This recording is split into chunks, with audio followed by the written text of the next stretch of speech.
Amen. Gloire à Dieu. Donc, on va continuer ce soir dans la troisième partie donc, du message intitulé « Le feu brûlera continuellement ». Alors, si vous voulez bien, donc particulièrement, on va se lever ensemble devant le Seigneur et nous allons lire particulièrement dans Lévitique chapitre 6. Maintenant, on commence à connaître la loi de l'Holocauste dans l'Ancien Testament et particulièrement, cela a beaucoup à dire pour aujourd'hui, nous qui voulons être des holocaustes pour le Seigneur, être enflammés pour notre Dieu. Donc, on lit dans Lévitique chapitre 6, verset 1er. Lévitique chapitre 6, verset 1er. L'Éternel parla à Moïse et dit, « Donne cet ordre à Aaron et à ses fils et dit, voici la loi de l'Holocauste. L'Holocauste restera sur le foyer de l'autel toute la nuit jusqu'au matin, et le feu brûlera sur l'autel.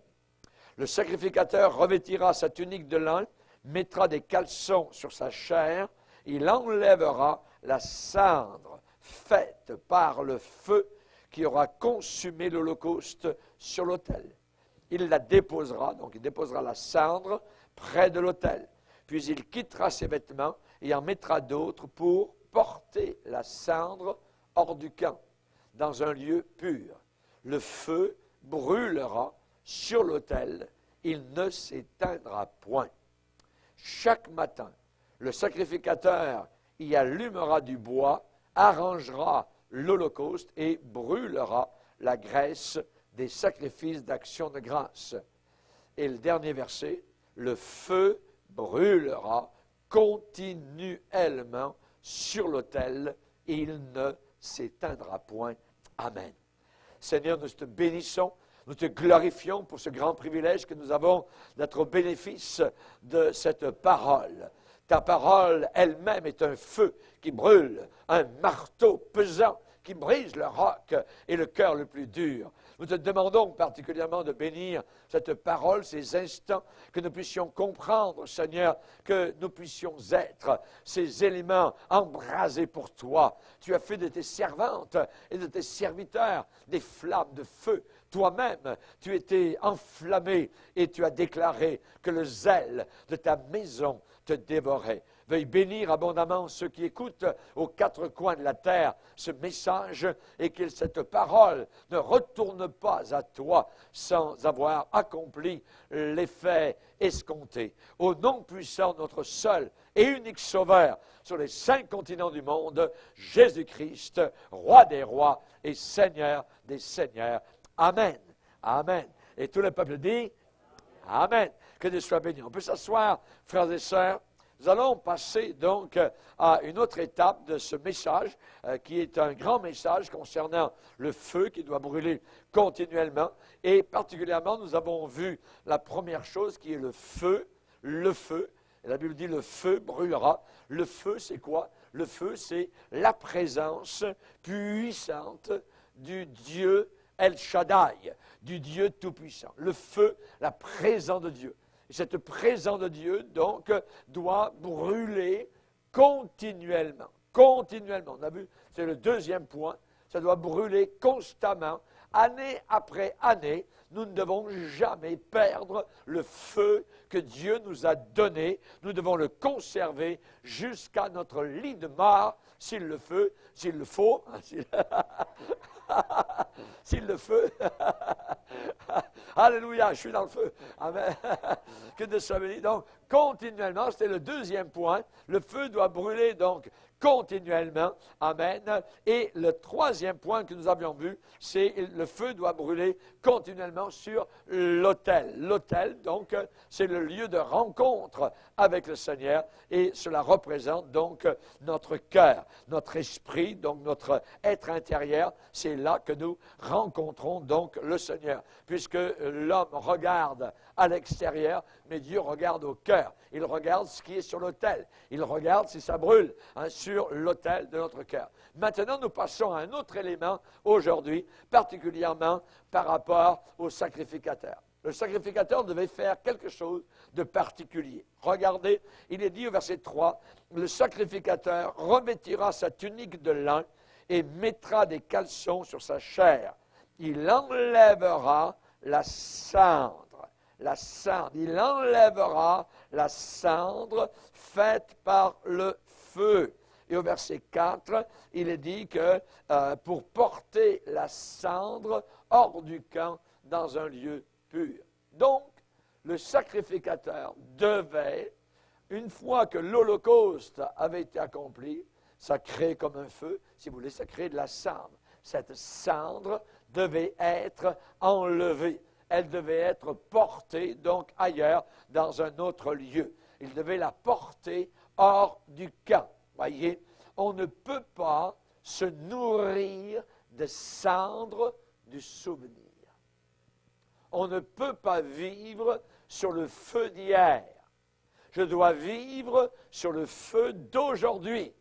Ce qu'un homme a été dans le passé, peu m'importe, disait Paul aux Galates. C'est ce qu'il est aujourd'hui. Voyez? Donc, le sacrificateur doit enlever la cendre du passé. On ne peut pas se nourrir sur les cendres des souvenirs passés. Il y a des hommes, des femmes, des garçons, des filles dans l'Église aujourd'hui. Ce sont des gens qui, dans le passé, ont fait ceci, ils ont fait cela, ils ont vécu cela, ils ont vécu autre chose. Mais qu'en est-il aujourd'hui? L'important, c'est aujourd'hui. Ce n'est pas le passé. Voyez? Paul va dire aux Galates, chapitre 2, verset 26, les hommes les plus considérés parmi le peuple de Dieu, quels qu'ils aient été dans le passé, jadis, cela ne m'importe pas. Voyez? Et nous avons vu donc des choses effarantes, comme des gens qui ont pu très bien commencer, comme Billy Graham, et qui ont très mal fini, sont en train de très mal finir, disant par exemple que tous les musulmans sont sauvés, même s'ils ne connaissent pas Jésus-Christ. C'est une aberration. Quelqu'un qui dit cela est un apostat, littéralement, reniant la parole de Dieu. Et nous devons nous opposer, lever le bouclier, monter aux barricades, littéralement, pour claironner la vérité. Et dire, il n'y a de salut en aucun autre, car il n'y a sous le ciel aucun autre nom qui a été donné parmi les hommes, sauf Jésus-Christ. Voyez? Alors, nous avons besoin, évidemment, de savoir cela. Et évidemment, les cendres du passé peuvent être très, très belles, mais ce ne sont que des cendres. Ce ne sont que des cendres. Et pour ces gens-là, bien souvent, ceux qui vivent sur les cendres du passé, eh bien, Dieu, c'est quelqu'un qui a été au passé ceci ou cela. Dieu, c'est quelqu'un qui, dans le passé, avait fait ceci ou cela. Voyez, tout cela, ce sont les cendres du passé. C'est bien de se souvenir des actions de Dieu. Dans le Deutéronome chapitre 8, il est dit, souviens-toi de tout le chemin que l'Éternel ton Dieu t'a fait faire dans ce grand désert. Mais je ne peux pas vivre sur le passé. Voyez, je ne peux pas vivre sur le passé. Ou bien je suis une urne funéraire, ou bien je suis encore un flambeau de Dieu. Amen. Je ne veux pas être une urne funéraire, une urne remplie de cendres. Vous comprenez ce que je suis en train de dire? Voyez? Hein? On a des combattants, mais nous ne voulons pas être des anciens combattants. Il faut être des combattants actuels, des combattants d'aujourd'hui. Aujourd'hui, nous combattons l'hérésie. Aujourd'hui, nous combattons le mal. Aujourd'hui, nous combattons l'impureté. Aujourd'hui, nous combattons les hérétiques. Nous nous battons pour la foi. Et la Bible demande de combattre pour la foi qui a été donnée aux saints une fois pour toutes. Nous ne voulons pas être des anciens combattants. Nous voulons être des combattants. Évidemment, il y a des gens qui vivent autour des piles de cendres. Les piles sont hautes, voyez, des piles de cendres du passé. Qu'est-ce qu'on a besoin? C'est de retourner à l'autel. Il faut retourner à l'autel de Dieu. Et de dire, Seigneur, s'il te plaît, il faut que ça brûle maintenant de nouveau dans mon cœur. S'il te plaît, Seigneur, que la flamme remonte. S'il te plaît, Seigneur, à tous ces bons souvenirs, c'est bien beau, mais c'est du passé. Tous ces souvenirs, c'est bien beau, mais c'est du passé. C'est du passé, voyez. Le sacrificateur ôtera les cendres. Ôtera les cendres. Il faut enlever les cendres du passé pour vivre aujourd'hui avec un feu actuel, une joie actuelle. Dieu n'en a pas fini, voyez, avec ceux qui désirent, évidemment, continuer à être enflammés pour sa présence, pour son amour. Pourquoi? Parce qu'il y a un avenir pour moi. Il y avait un avenir pour Moïse à 80 ans. Imaginez, voyez, Dieu dit, je connais les projets que j'ai formés sur vous, dit l'Éternel, des projets de paix, non pas de malheur, afin de vous donner un avenir et de l'espérance. Et de l'espérance. Est-ce que l'on tombe sans se relever? Est-ce que l'on se détourne sans revenir? Voilà la question qu'a posée Jérémie. Oui, ça peut arriver qu'on tombe, mais on ne restera pas couché par terre. Voyez, on va se relever. Oui, il peut arriver qu'on ait été séduit par Satan, ou quoi que ce soit, ou le monde, ou la chair, mais on va revenir vers le Seigneur. On veut retourner à Sion avec des cris de joie et d'allégresse. Il faut que je garde le feu en train de brûler sur l'autel de mon cœur. Vous vous rappelez comment l'église d'Éphèse a commencé? Dans le feu. Dans le feu. Il y avait des miracles de guérison, il y avait des démons chassés, il y avait des conversions par centaines. Les gens faisaient des feux de joie, des feux de la Saint-Jean. Ils amenaient leurs livres d'occultisme. Et là, c'était merveilleux. Ils ne regardaient pas le prix que valaient leurs livres. Ça n'avait aucune importance pour eux parce qu'ils venaient de découvrir la vérité. Ils venaient de quitter les autels de leur déesse Diane, et ainsi de suite. Et maintenant, c'était la joie. Et l'église d'Éphèse a commencé par le feu. L'apôtre Paul est arrivé, il y avait 12 personnes. La première question, il leur a parlé sur le baptême dans le Saint-Esprit. Avez-vous reçu le Saint-Esprit quand vous avez cru? On n'a pas entendu parler. Paul leur a prêché sur le baptême du Saint-Esprit avec comme signe initial le parler en d'autres langues. Paul leur a imposé les mains et ces 12 personnes sont mises à louer le Seigneur, à glorifier Dieu dans ces langues merveilleuses et à prophétiser. Que le Seigneur soit béni. Et ensuite, le Seigneur vient vers la même église environ 30 ou 40 ans plus tard. Et le Seigneur va leur dire, je connais tes œuvres, c'est très bien, tu as été persévérant, je connais ta persévérance, tu ne t'es pas lassé, c'est merveilleux tout ça, tu as discerné les faux prophètes, tu as pu les chasser de l'Église, ceux qui se disent apôtres, ils ne sont pas apôtres, ils ne sont pas envoyés de Dieu, tu les as trouvés menteurs, tu as la persévérance, tu as souffert, c'est très bien, mais ce que j'ai contre toi, c'est que tu as abandonné ton premier amour. Le feu avait disparu. L'autel était là, mais l'autel était devenu vide. Il n'y avait plus de flammes qui brûlaient. Voyez, il vivait maintenant sur des cendres. Hein, c'était merveilleux au début. Ah, il y a 40 ans. Ah là là, c'était merveilleux. Ben, pourquoi ce ne serait pas merveilleux aujourd'hui? Est-ce que Dieu a changé? Voyez, où est le Dieu d'Élie? Hein? Dieu n'a pas changé. Dieu ne varie pas. Dieu est immuable. Et nous devons vivre sur l'immutabilité du Seigneur. Aujourd'hui, on est tellement occupés. Parfois, le diable nous garde occupés. Il nous garde occupés. Voyez, il faut que tu fasses ceci, il faut que tu fasses cela, il faut que tu ailles là, tout ça. Et parfois, le diable nous pousse vers l'occupation. Voyez, la loi de Dieu, elle est encore là. Et elle retentit comme un clairon à nos oreilles ce soir encore. Le feu ne s'éteindra jamais. Le feu ne s'éteindra jamais. Ne vivez pas autour des piles, des cendres de souvenirs. Voyez, les photos papier glacé, voyez, elles n'ont plus beaucoup leur belle couleur du début. Hein?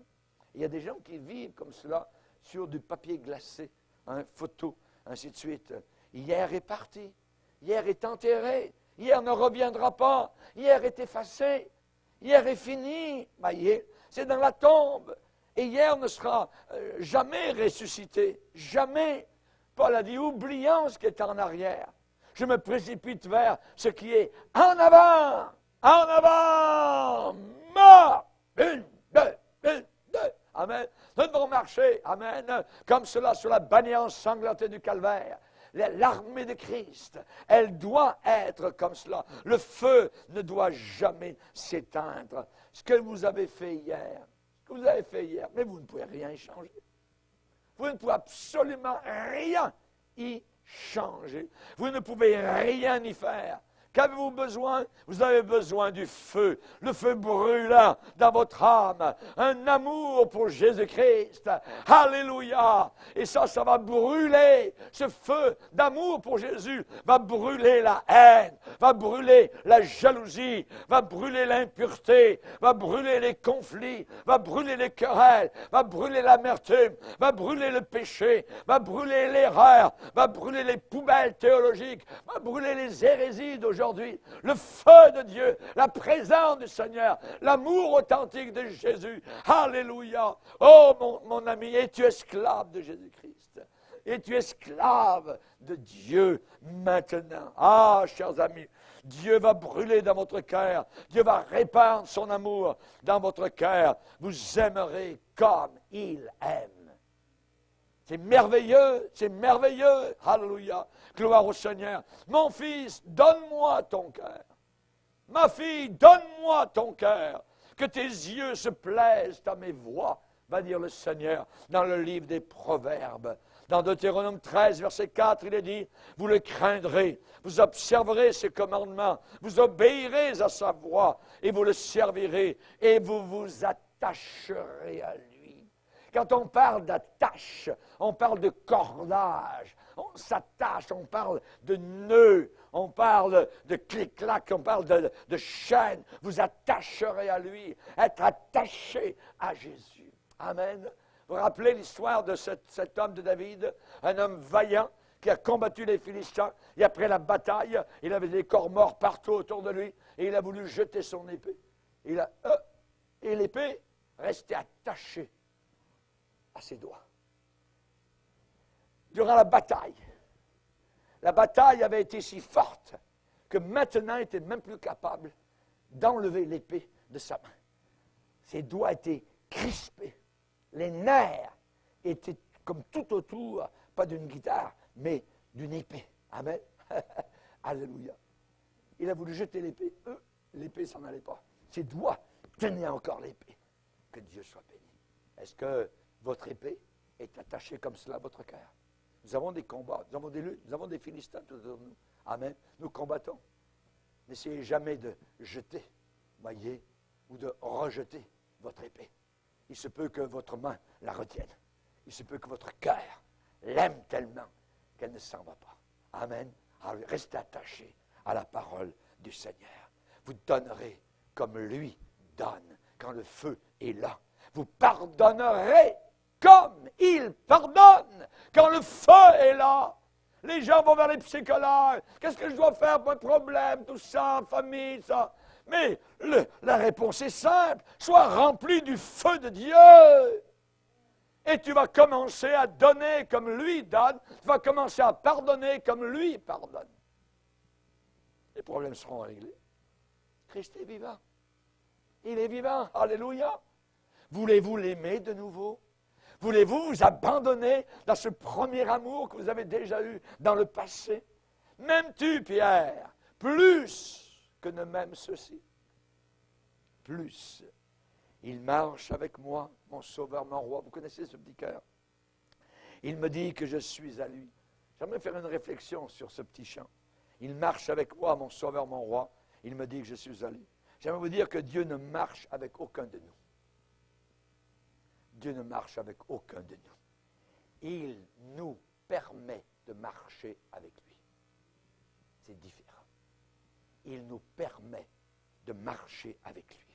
C'est lui qui conduit et moi, je vais suivre. Amen. Mes brebis entendent ma voix et elles me suivent. Elles me suivent. Le Seigneur n'est pas mon copilote. Il est mon pilote. Amen. Il a ma vie entière.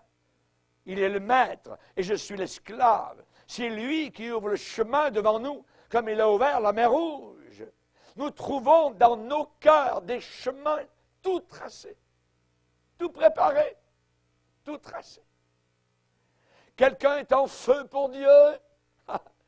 Ça veut dire que cette personne a été dans la présence de Dieu. On ne peut pas être en feu pour le Seigneur si on n'a pas été avant dans le feu de Dieu. Vous ne pouvez pas avoir le parfum de Jésus si vous n'avez pas été dans la présence de Jésus. quand je suis dans la présence de mon épouse et qu'elle s'est parfumée, ben moi j'ai un peu de parfum de mon épouse. Quand je vais dans la présence de Jésus, j'ai le parfum de Jésus ensuite que je peux transporter. Amen. Gloire au Seigneur. Il y avait un vieux prédicateur, très vieux prédicateur en ville. Et son église, le dimanche, était pleine. C'était au fond, dans un rang, dans une grange. Et en ville, un jour, les prédicateurs de la ville ont dit, on va aller voir ce vieux pasteur. C'est quoi son secret? Nous, on n'a pas tant que ça de personnes. Mais les gens, ils sont prêts à faire des kilomètres au fond d'un champ, dans une grange, le dimanche matin pour aller l'écouter. On va aller le voir. Tous les autres prédicateurs en ville avaient des belles bâtisses. Ils avaient des sortes de cathédrales, voyez. Et le pasteur, le vieux pasteur, quand les autres ont téléphoné, le vieux pasteur a dit, vous ne pourrez pas me voir avant 11 heures le matin. Je ne suis pas disponible. Ah oui? Ils sont arrivés vers 10h30 dans la vieille grange. Le vieux pasteur avait les manches roulées, comme s'il était en train de travailler. Et il a dit au pasteur qui était en train de rentrer, chaque matin, je suis dans une œuvre de meurtre, comme dans un combat. Parce qu'il faut que je crucifie sur la croix le vieil homme. Chaque jour, chaque matin, il faut que je tue ce vieil homme. Sinon, il marche avec moi dans la journée et je ne le veux pas du tout autour de moi dans la journée. Les autres prédicateurs pensaient que les beaux bancs, belles chaises, vitraux, beaux tapis, que ça allait attirer les gens pour venir les entendre. Lui, le vieux pasteur a dit, moi je prie pour que Dieu bâtisse un feu dans mon cœur. Pour que Dieu bâtisse un feu dans mon cœur. Et les gens viennent tous les dimanches pendant que je suis en train de brûler.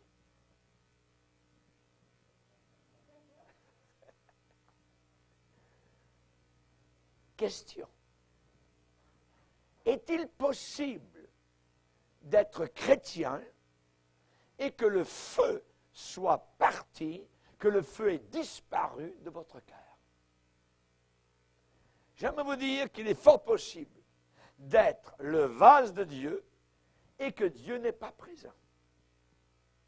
Il est fort possible d'être le sel, mais le sel a perdu sa saveur. Il est possible d'être le puits d'eau, d'où l'eau de vie coule et sort, mais cette eau n'a aucun effet sur les gens. Quelqu'un peut prêcher un grand message, un merveilleux message, mais il n'y a pas de force derrière. Il n'y a pas de puissance derrière. Il n'y a pas d'onction, il n'y a pas de feu. Voyez. Vous savez, un jour, les enfants d'Israël ont dit, on va essayer une nouvelle chose en Israël. On va faire ça pour Dieu. On va bâtir un char tout neuf, avec des belles roues en bois, du beau bois. On va mettre une paire de bœufs en avant et on va placer l'arche d'alliance de notre Dieu sur le char. Et ça va être merveilleux. Et lorsque l'arche de l'alliance a été prise aux Philistins, ils ont placé ce char, les bœufs, et tout le monde dansait, c'était merveilleux, alléluia, gloire à Dieu. Et dans le chemin, il y a quelqu'un qui a vu que les bœufs tiraient, et puis la roue passait sur un rocher un peu plus haut, et l'arche allait tomber. Et Uza a mis la main pour retenir, protéger Dieu, protéger l'arche. Et il est mort sur place. Un mort dans l'église. Comme Ananias et Saphira. On arrête tout ça là. David a dit, on arrête ça là. On ne va pas plus loin. Et pendant des mois et des semaines, David s'est placé devant le Seigneur. Il dit, Seigneur, je ne comprends pas. Nous étions en fête pour toi. Nous étions en train de faire des choses merveilleuses pour te glorifier. Et voilà un homme qui a voulu arrêter l'arche d'alliance pour qu'elle ne tombe pas du char. Et il est mort. Tu l'as tué, Seigneur. Pourquoi? Et finalement, David a regardé, il avait les Écritures comme nous avons. Quand on est avec le Seigneur dans notre chambre, on regarde, on médite, Seigneur, qu'est-ce qui m'arrive, tout ça, et tout d'un coup, pouf, vous tombez quelque part sur un verset. Et ça vous sort, littéralement, ça sort du texte, ça vous saute au visage. Et David a trouvé un verset dans la Bible où il est dit, les sacrificateurs porteront l'arche de l'Alliance sur les épaules, avec des barres. Oh! Char neuf, bye-bye. Voyez, bœuf, bye-bye. On va revenir à l'ancienne mode. On va remettre les barres. Et parce qu'il y avait les anneaux, mais les anneaux étaient vides. Et chers amis, aujourd'hui, dans l'Église de Dieu, nous voulons des nouveautés. Nous voulons mimer, danser, swinguer, rocker, tout de suite. Voyez? Qu'est-ce que les jeunes vous aimeriez, tout ça, en fin de semaine, le samedi soir, tout ça? Oui, on pourrait, tout ça, faire des soirées rock, on pourrait danser avec les filles, tout ça. Après, vous faites ce que vous voulez, si vous voulez quasiment coucher avec, il n'y a pas de problème, Dieu, il est pour l'amour. Hein? Vous avez une aberration, je dirais, dans l'Église de Dieu aujourd'hui, des choses inimaginables qui sont en train de se passer. Char neuf, c'est la mort. C'est la mort. Pourquoi? Parce que on peut avoir beaucoup de bruit, on peut avoir beaucoup de gens, on peut avoir des grands bâtiments, voyez, mais ça ne veut rien dire pour le Seigneur. Pas de char neuf. C'est la mort qui est en train d'entrer dans l'Église du Seigneur. Beaucoup de bruit. On va lire un passage dans 1 Samuel 4. Les enfants d'Israël ont pensé qu'en faisant beaucoup de bruit, ça serait merveilleux. Dieu va venir. Dieu est là. Dans le bruit. Il peut être là dans le bruit. Il peut ne pas être là aussi. Regardez 1 Samuel 4, verset 2. Les Philistins se rangèrent en bataille contre Israël et le combat s'engagea. Israël fut battu, vaincu par les Philistins, qui tuèrent sur le champ de bataille environ 4000 hommes. Le peuple rentra au camp et les anciens d'Israël dirent, « Pourquoi l'Éternel nous a-t-il laissé battre aujourd'hui par les Philistins? Allons chercher à Silo l'arche de l'alliance de l'Éternel, qu'elle vienne au milieu de nous et qu'elle nous délivre de la main de nos ennemis. » Il est dit au verset 4, le peuple envoya à Silo, d'où l'on apporta l'arche de l'alliance de l'Éternel des armées, qui siège entre les chérubins. Les deux fils d'Élie, Ophni et Phiné, étaient là, ces deux pervers, avec l'arche de l'alliance de Dieu. Lorsque l'arche de l'alliance de l'Éternel entra dans le camp, tout Israël poussa de grands cris de joie. Oh, merveilleux! Et la terre en fut ébranlée. Le retentissement de ces cris fut entendu des Philistins. Ils dirent, que signifient ces grands cris qui retentissent dans le camp des Hébreux? Et ils apprirent que l'arche de l'Éternel était arrivée au camp. Verset 7, les Philistins eurent peur, parce qu'ils crurent que Dieu était venu dans le camp. Malheur à nous, dirent-ils, car il n'en a pas été ainsi jusqu'à présent. Malheur à nous, qui nous délivrera de la main de ces dieux puissants? Ce sont ces dieux qui ont frappé les Égyptiens de toutes sortes de plaies dans le désert. Fortifiez-vous et soyez des hommes, Philistins, de peur que vous ne soyez asservis aux Hébreux, comme ils vous ont été asservis. Soyez des hommes, combattez. Verset 10, les Philistins livrèrent bataille et Israël fut vaincu. Chacun s'enfuit dans sa tente. La défaite fut très grande et il tomba d'Israël 30 000 hommes de pied. L'arche de Dieu fut prise et les deux fils d'Élie, Ophni et Phiné, moururent. Ils ont poussé des cris, ils ont loué supposément le Seigneur. L'arche de Dieu était là, voyez, une sorte de relique, une sorte de talisman, voyez. Ils ont pensé que, puisque l'arche de l'Alliance était là, tout allait bien. À peu près comme ceux qui prennent la Bible. Ah, on met la Bible sur le frigidaire, la Bible est dans la maison, on sera béni. Ah ouais? Le diable, il se faufile au travers même des pages de la Bible. La Bible n'est pas un talisman. Voyez? C'est l'esprit qui est dans la Bible. C'est la parole de Dieu qui nous parle, qui est bénie, mais pas le livre en tant que tel. Il y a des gens qui pensent, ils mettent leur Bible sous leur oreiller la nuit parce que comme ça, ils seront bénis. À peu près comme quand on était catholique, que nos mères ou grands-mères mettaient des médailles sous nos oreillers, tout ça. À peu près comme un petit enfant, on mettait des dents de lait sous toutes sortes de choses pour essayer de bénir, voyez, d'empêcher donc des mauvaises choses. Ou le buis, surtout le buis à Pâques. Ah, le buis pourra. On va mettre de l'eau bénite partout dans la maison, comme ça la maison sera bénie. Les enfants d'Israël ont pensé que l'arche de l'Alliance, c'était Dieu. Et qu'en criant, en tout ça, ils auraient la victoire. Non, non, ils avaient été battus et ils furent encore battus. Pourquoi? Parce que Dieu a jugé le péché qui était dans le cœur d'Israël. C'est là le problème. Dieu regarde le cœur. Chers amis, il y a des gens qui peuvent connaître la parole de Dieu. Ils peuvent prêcher l'Évangile. Il y a des gens qui peuvent être le sel de la terre. Mais si le sel a perdu sa saveur, avec quoi l'assaisonnera-t-on? Oui. Quelqu'un peut prêcher un message merveilleux, pas d'onction, pas de force, pas de bénédiction, pas de conviction derrière le message.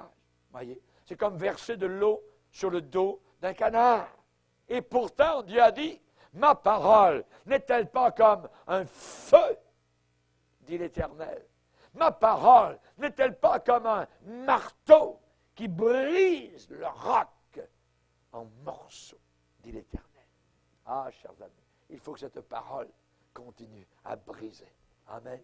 Si cette parole ne brise plus rien, à ce moment-là, vous êtes dans l'église du diable. Dans l'église de Dieu, la parole brise. La parole de Dieu casse le péché. Elle change nos vies. Elle nous bouleverse. Elle nous défie. Elle nous met à nu. Elle fouille dans le sous-sol de nos cœurs. Elle va chercher ce qui est caché là, dans la poubelle. Rappelez-vous les 10 vierges. On y revient souvent, ces fameuses 10 vierges. C'est l'image de l'Église d'aujourd'hui. C'est l'image de l'Église d'aujourd'hui. Certains sont sages, d'autres fous, folles. Voyez, toutes disent attendre le retour de Jésus. Ils disent attendez le retour. Voyez, que le mari arrive. Et Jésus a dit, le royaume de Dieu est semblable à 10 vierges qui, ayant pris leur lampe, allèrent à la rencontre de l'époux. Allèrent à la rencontre de l'époux. Toutes sont vierges, toutes sont pures, ne sont pas souillées. Ça, c'est l'Église du Dieu vivant. Les folles, en prenant leur lampe, ne prirent pas d'huile avec les lampes. Donc, seulement des lampes. L'extérieur. Mais une lampe sans huile, un autel sans feu, ça ne sert à rien. Des cendres, ça ne sert absolument à rien. Voyez? Les folles, en prenant leur lampe, ne prirent pas d'huile. L'huile, c'est la puissance qui fait brûler. L'huile, c'est la puissance qui éclaire au moyen des lampes. L'huile, c'est la puissance du Saint-Esprit. C'est le feu de Dieu brûlant dans les lampes. Est une lampe qui brûle. Jésus a dit de Jean-Baptiste, Jean-Baptiste, vous voulez savoir qui il est? Jean-Baptiste, c'est la lampe qui brûle et qui luit. Pas seulement brûlé, mais éclairé. Et Jean-Baptiste brûlait et il éclairé. Pas étonnant, puisqu'il était rempli du Saint-Esprit dès le sein de sa mère. Dès le sein de sa mère, rempli de Saint-Esprit. Les folles n'ont pas pris d'huile. Les sages, elles prirent avec leur lampe de l'huile dans des vases. Dans des vases. Ouais. Les vases, c'est quoi? Les vases, c'est ageion en grec, qui parle de veines, d'artères, les veines du corps. Voyez, les vases, dans l'étymologie, ça veut parler de la matrice. le sein, le lieu de naissance. Les sages prirent avec leurs lampes de l'huile dans des vases. Dans des vases. Elles prirent de l'huile dans le lieu de naissance. Dans le lieu de notre naissance, notre nouvelle naissance. C'est là que nous puisons notre huile. Quelqu'un qui n'est pas né de nouveau, il ne peut pas aller à son lieu de naissance pour avoir ce vase, pour placer son huile. Il n'est pas né de nouveau. Donc, il n'y a pas de vase, il n'y a pas de matrice, il n'y a pas de lieu de naissance. Et l'autel, le feu doit brûler continuellement sur l'autel. L'autel, c'est le lieu de rencontre avec Dieu, et c'est là où elles le rencontrèrent, à la nouvelle naissance, tout d'abord. Aujourd'hui, la nouvelle naissance, on ne le prêche même plus dans les églises évangéliques. Il faut que tu naisses de nouveau. Il faut que tu te repentes de tes péchés. La repentance n'est même plus prêchée. Viens accepter Jésus. On vient, les deux mains dans les poches, avec un cheveu comme dans la bouche. J'ai accepté Jésus. Mon œil, pas accepté Jésus. Pas de repentance, pas de fruit, vous voyez, de la repentance. Ces gens-là pensent, parce qu'on leur a dit qu'ils ont accepté Jésus. Accepter Jésus, je peux l'accepter dans ma tête. L'Église catholique, tous les catholiques acceptent Jésus aussi, puisqu'ils le mangent. Chaque fois qu'ils prennent l'hostie, ils acceptent Jésus, ils l'avalent. Ça ne veut rien dire. En réalité, c'est la repentance. Voyez? S'il n'y a pas eu de repentance, il n'y a pas de nouvelle naissance. Jésus a dit à Nicodème, un homme religieux, il faut que tu te repentes, il faut que tu naisses de nouveau. Et pour avoir justement ces vases, c'est dans le lieu de naissance que je vais puiser, que je vais conserver mon huile, je vais chercher mon huile. Comment ma vie chrétienne a été bâtie? Comment au début, il y a 10 ans, 20 ans, 50 ans, comment j'ai accepté le Seigneur? Est-ce que je suis venu en avant, juste comme ça, Seigneur, oui, j'accepte, ça veut te servir. Puis ensuite, j'ai appris comment ça fonctionne, le langage de Canaan, à l'intérieur de l'Église de Dieu, les cantiques, tout ça, mais il n'y a pas de aguillonne, de vase, pas d'huile, pas d'huile, voyez. Nous portons ce trésor dans des vases de terre. Il faut avoir le vase, l'aguillonne, voyez. C'est le vase. L'autel, c'est le vase. Les sages prirent avec leurs lampes de l'huile dans des vases. Dans des vases. Elles allaient rencontrer l'époux avec le feu brûlant sur l'autel de leur cœur, dans le lieu de naissance, là où Dieu les avait rencontrés au départ et là où Dieu les rencontrait continuellement. Le feu brûlera continuellement sur l'autel. Il ne s'éteindra point. N'éteignez pas l'esprit. N'éteignez pas l'esprit. Quand l'époux est arrivé en pleine nuit, celles qui avaient le feu brûlant en elles furent acceptées à l'intérieur. L'époux arrivant, celles qui étaient prêtes, brûlantes d'amour pour le Sauveur, entrèrent dans les salles de noces, dans la salle des noces, et la porte fut fermée. Et la porte fut fermée. Pas tous ceux qui disent « Seigneur, Seigneur » qui entreront dans le ciel. Oui, mais on a fait des miracles, on a fait cela, on a prophétisé. Une personne un jour m'a dit, posé la question, « Madame, est-ce que vous êtes sauvée? » Ah, vous savez, pasteur, il y a 20 ans, il y a un ange qui m'est apparu.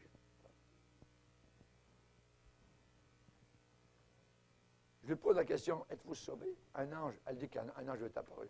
Ça peut être Satan. Ça. Marie apparaît aussi. Vous voyez? Ça ne parle pas du salut. Ça ne parle pas de repentance. Il y a des gens, ils n'arrivent jamais à dire, je me suis repenti de mes péchés. Vraiment, j'ai donné ma vie totalement. Ils ne peuvent pas le dire. Donc, il n'y a pas d'huile, il n'y a pas de vase. Ils n'ont rien pour mettre l'huile. Il n'y a pas d'huile. Il n'y a pas d'huile. Puisses-tu être froid ou bouillant? Mais les tièdes, je les vomirai de ma bouche. Voyez. Nos lampes s'éteignent. Les folles ont dit, nos lampes s'éteignent. Ah, ben oui, nos lampes s'éteignent. Hein? Pourquoi? Eh bien, parce qu'elles avaient laissé le feu s'en aller, le feu s'éteindre, et elles étaient coupées des autres. On ne leur a pas permis d'entrer à l'intérieur. Plus tard, elles ont voulu entrer. La porte était fermée. Plus tard, c'est trop tard. Plus tard, c'est trop tard. Ouvre-nous, ouvre-nous. Je ne vous connais pas. On a fait ceci, on a fait cela, on a parlé en ton nom, on a prêché, on a chanté. Vous ne nous connaissez pas. Quand le feu s'éteint, quand la présence de Dieu s'en va, quand la chair règne, là, le danger est très grave. Vous savez, vous avez des talents qui vous ont été donnés par Dieu à votre naissance. Ces talents-là doivent être utilisés par lui et pour lui, pour apporter gloire et honneur au Seigneur. Et sans le feu qui brûle en vous, ces talents n'ont aucun effet, n'ont aucun impact. Écoutez bien. Sans le feu qui brûle sur l'autel de votre cœur, vous pouvez avoir tous les talents du monde. Ça n'a aucun effet, aucun impact. Pourquoi? Parce que ces talents sont enterrés dans la chair et ne sont d'aucune utilité pour Dieu. D'aucune utilité pour Dieu. La Bible dit que chacun de vous mette au service des autres le talent qu'il a reçu du Seigneur. N'éteignez pas l'esprit, n'attristez pas l'esprit. Et le serviteur inutile, jetez-le dans les ténèbres du dehors, où il y aura des pleurs et des grincements de dents. Peut-être que votre talent, moi, c'est de prêcher. Pour d'autres, c'est d'enseigner l'école du dimanche. Pour d'autres, c'est de chanter. Pour d'autres, de travailler avec les enfants. Pour d'autres, c'est de couper l'herbe. Pour d'autres, c'est de nettoyer, faire le nettoyage de l'église. Pour d'autres, c'est de jouer de la musique. Dieu vous a donné un talent à votre naissance. Et le seul moyen que ce talent soit utile à Dieu, c'est de bâtir un feu dans votre cœur. Un feu dans votre cœur. S'il n'y a pas de feu qui brûle, ce talent sera enterré dans la chair. Il sera là. Il sera peut-être en opération, mais il sera totalement enterré dans la chair. Ça sera, regardez-moi, comme je suis grand. Comme je prêche bien. Regardez-moi comme je chante bien. Regardez-moi comme je joue de la musique de façon formidable. Les autres en jouent, mais pas comme moi. Ah, ça c'est la chair. Ce talent est enterré totalement dans la chair. Quand je chante bien mieux qu'elle, je chante bien mieux que lui. Regardez-moi. Quand je prêche, je peux bien mieux prêcher que lui. Tout ça. Quand Jésus est entré à Jérusalem, il est entré sur un petit âne. Et les gens criaient « Hosanna, Hosanna ». Ils n'ont pas dit « Hosanna à l'âne qui porte Jésus ». Regardez comme il est beau, ce poil gris, mais on n'a jamais vu un poil gris semblable. Les oreilles qu'il a, des oreilles d'âne, c'est formidable, voyez. On va lui mettre un chapeau d'âne. Non, ils n'ont pas dit ça. Gloire au Fils de Dieu. Amen. Si Dieu est capable de faire parler une ânesse, alors il est capable de faire prêcher n'importe qui. N'importe qui. Quand un homme veut s'exalter soit lui-même, quand une personne veut s'élever elle-même, ses talents sont enterrés dans le vase de terre. Dans le vase de terre. Et Dieu ne recevra aucune gloire parce que ses talents sont cachés. Je suis allé cacher ton talent dans la terre. Dans la terre. C'est ça que l'homme a dit. Au jour des comptes à rendre, il y en a un qui a ramené d'autres talents. Ça a multiplié. Il y en a un qui a dit, je suis allé cacher ton talent dans la terre. Je savais que tu es un maître dur. Vous savez ce mot? Dur, et dur, et dur. Prédication dure. Vous voyez ça? Voyons donc. Je suis allé cacher ton talent dans la terre. Et cet homme-là, on sait ce qui lui est arrivé. C'est Jean qui a dit, il faut que je diminue. Il faut que je diminue. Et que lui grandisse. Amen. Il faut se cacher toujours. Amen. À l'ombre de quelqu'un d'autre. À l'ombre d'un grand rocher. À l'ombre du Seigneur. Quand le feu a disparu de l'autel d'un cœur, vous ne nourrissez plus les âmes en tant que prédicateur. il y a des âmes affamées qui descendent vers l'enfer. À ce moment-là, ce prédicateur commence à manger et boire avec les ivrognes. C'est bien différent de donner la nourriture au peuple au temps convenable. Au temps convenable. Mais aujourd'hui, bien souvent, il n'y a plus de temps pour Dieu. Et à ce moment-là, quand le feu disparaît de l'autel d'un cœur, votre temps sera à vous uniquement. Vous pourrez faire ce que vous voulez, vous aurez tout votre temps.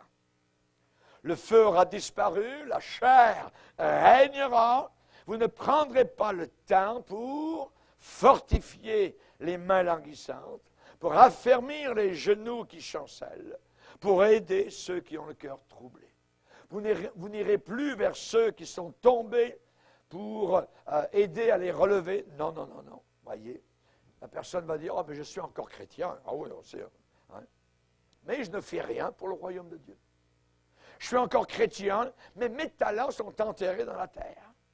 Sa présence ne brûle plus dans mon cœur pour amener gloire et honneur à son nom. Ça, c'est le constat. Jésus a dit cependant, si vous portez beaucoup de fruits, c'est ainsi que le Père sera glorifié. N'oubliez pas que le Père est capable d'émonder, de couper, pour que nous portions plus de fruits. Quelle est la volonté de Dieu? Le feu ne s'éteindra pas. Amen. Le feu brûlera continuellement sur l'autel de votre cœur. Alléluia. On a besoin d'entrer dans le royaume de Dieu. Il dira à ceux qui ont laissé le feu s'éteindre, « Retirez-vous de moi, maudits, allez dans le feu éternel qui a été préparé pour le diable et pour ses anges. » Relisez à la maison tout le chapitre de Matthieu 25. Vous allez voir, il y a 3 choses. Les vierges folles, il y a les paraboles des talents, il y a le jugement final du Fils de Dieu, où les anges séparent les brebis d'avec les boucs, livrés d'avec le bon grain. Samson n'a pas réalisé que le feu était parti. Est-ce que votre feu à vous est éteint? Oui. Samson n'a pas su, voyez. Samson a posé sa tête sur le sein du monde. Samson a joué trop longtemps, trop longtemps. Voyez. Il a joué un jeu. Il s'est dit, je vais faire maintenant les mêmes exploits que je faisais auparavant. Non, non, non, non. Il a dit qu'il ne savait pas. Il ne savait pas que l'Éternel s'était retiré de lui. Il ne savait pas. À Laodicée, on ne sait pas que Dieu n'est même plus à l'intérieur. Laodicée, tu ne sais pas que tu es pauvre, aveugle et nu. Je me tiens à la porte, je frappe. Il n'est même plus à l'intérieur. Ils ne savent pas. Ils ne savent pas. Qu'est-il arrivé? La puissance de Dieu était partie pour Samson. Les Philistins le saisirent, lui crevèrent les yeux, le lièrent avec des chaînes d'airain et ils tournaient la meule dans la prison. À Laodicée, tout marchait bien, extérieurement. Je suis riche, je me suis enrichi, je n'ai besoin de rien. J'arrive maintenant à équilibrer mon budget, je n'ai plus de problème. Tu ne sais pas que tu es malheureux, misérable et pauvre. Le feu était parti. Le feu était parti. Le feu était éteint. L'histoire, ce n'est pas l'histoire de sauter, de danser, de faire beaucoup de bruit, hein, ou même de parler en langue constamment. Voyez? Il y a beaucoup de gens dans les églises qui sont assis dans les chaises jusqu'à ce que le feu s'éteigne. C'est arrivé à Sardes. À Sardes, le Seigneur dit, tu passes pour être vivant. Mais je vais te dire la réalité de l'église de Sardes. Ton église est totalement morte. Morte et enterrée. On peut avoir une église morte. On peut avoir une église, Laodicée, apostate. On peut avoir à Thyatire une femme Jézabel qui se dit prophétesse, qui racontait des bêtises. Et Dieu lui a donné du temps pour qu'elle se repente, mais elle ne veut pas se repentir. Le feu partit. Quand le feu est parti, à ce moment-là, les gens deviennent comme les faux prophètes. Sautent, rient, tout ça. Ils font le sacrifice, mais il n'y a pas de feu qui tombe. Ils se mutilent même. Oh, Dieu répond, ça crie, tout ça.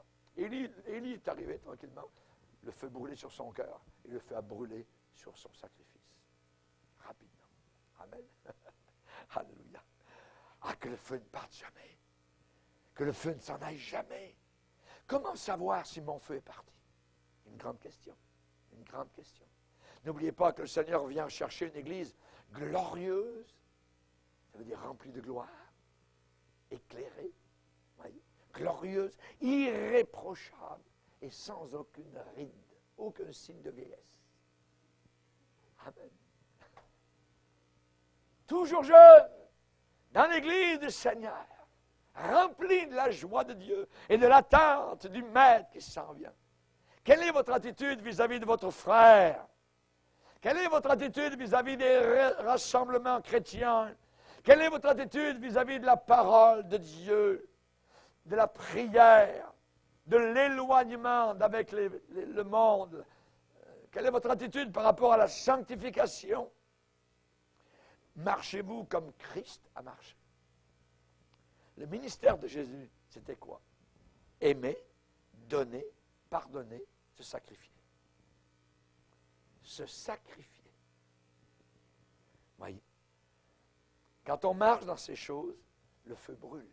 Quand vous marchez avec amour, quand vous donnez, quand vous pardonnez, quand vous sacrifiez, le feu brûle. Le feu brûle. David a demandé au Seigneur, ne me rejette pas loin de ta face, ne me retire pas ton feu, ton Esprit Saint, rends-moi la joie de mon salut. Avez-vous vu dernièrement Jésus? Avez-vous vu Jésus dernièrement? Où le trouvez-vous? Oui, dans l'Église. Mais à une condition. Si cette Église est lumière du monde et sel de la terre. Cette Église est vivante. Cette Église combat. Cette Église est persécutée. Cette Église pleure devant le Seigneur. Ah, le Seigneur est là au milieu. C'est pourquoi je t'exhorte à ranimer le don de Dieu. Mais si à l'intérieur de l'Église, il y a tricherie, il y a jalousie, il y a concubinage, il y a impureté, adultère, convoitise, vol, voyez, à ce moment-là, cette Église devient un autre lieu. Elle devient une caverne de voleurs. Ce n'est plus un temple, c'est une caverne. Et la caverne peut avoir l'aspect d'une basilique. La caverne peut être très grande, ou elle peut être très petite, mais c'est une caverne. S'il y a tricherie, s'il y a vol, s'il y a adultère, s'il y a concubinage, s'il y a convoitise, alors sortez des piles de cendres du souvenir. Que disent-ils de vous? Pas d'importance. Comment eux agissent-ils? Pas d'importance. Bâtissez-vous un feu dans le Seigneur. Ne vous nourrissez pas de cendre. Essayez de manger de la cendre. Vous êtes le temple de Dieu. Alléluia. Un temple avec du feu à l'intérieur ou sans feu à l'intérieur. Une torche, oui, peut-être. Un flambeau, peut-être aussi. Avec flamme ou sans flamme? La question, on se la pose. Du temps de Samuel, il est dit, la lampe de Dieu n'était pas encore éteinte. Dans Isaïe 42, il est dit qu'il n'éteindra pas le lumignon qui brûle encore. Il reste un petit peu de flamme. Et les disciples d'Emmaüs ont dit, notre cœur ne brûlait-il pas pendant qu'il nous parlait en chemin? Parle-nous, Seigneur. Donne-nous un lieu où on peut entendre ta voix, où tu vas aller tête baissée directement pour me dévoiler tel que je suis. Merci, Seigneur. Merci, Seigneur. En terminant, je vous dirai simplement, nous devons prendre à cœur ces choses. Nous devons absolument prendre à cœur ces choses. Il est dit que lorsque Moïse a parlé à Pharaon, Pharaon ne prit pas à cœur la parole de Moïse. Oups. Plus tard, il est devenu, je dirais, la moulée pour les petits poissons de la mer Rouge. Pharaon ne prit pas à cœur les paroles de Moïse. Et Dieu a dit, j'ai endurci son cœur. et le cœur de ses serviteurs. Mais David prit à cœur ces paroles. Et Dieu de dire, j'ai trouvé David, un homme selon mon cœur, qui accomplira toutes mes volontés. Alléluia. Crée en moi, ô Dieu, un cœur pur, net, propre. Il est dit que Samuel, quand il était jeune, ne laissait tomber à terre aucune des paroles du Seigneur. Il ramassait toutes les paroles de Dieu. Tout ce qui était dit au nom du Seigneur. Hein, il était là. Il aimait la parole de Dieu. Il ne laissait pas tomber à terre. N'ayons pas de cœur partagé. Dans Osée, il est dit, leur cœur est partagé, ils vont emporter la peine. Au contraire, ayons des cœurs honnêtes. Honnêtes. L'honnêteté. Amen. Que la semence qu'on a entendue au travers des 3 parties de ce grand message, le feu brûlera continuellement. Ayons des cœurs honnêtes. Que cette semence tombe dans la bonne terre. Que nous retenions cette semence et que nous portions du fruit, du bon fruit à la gloire du Seigneur.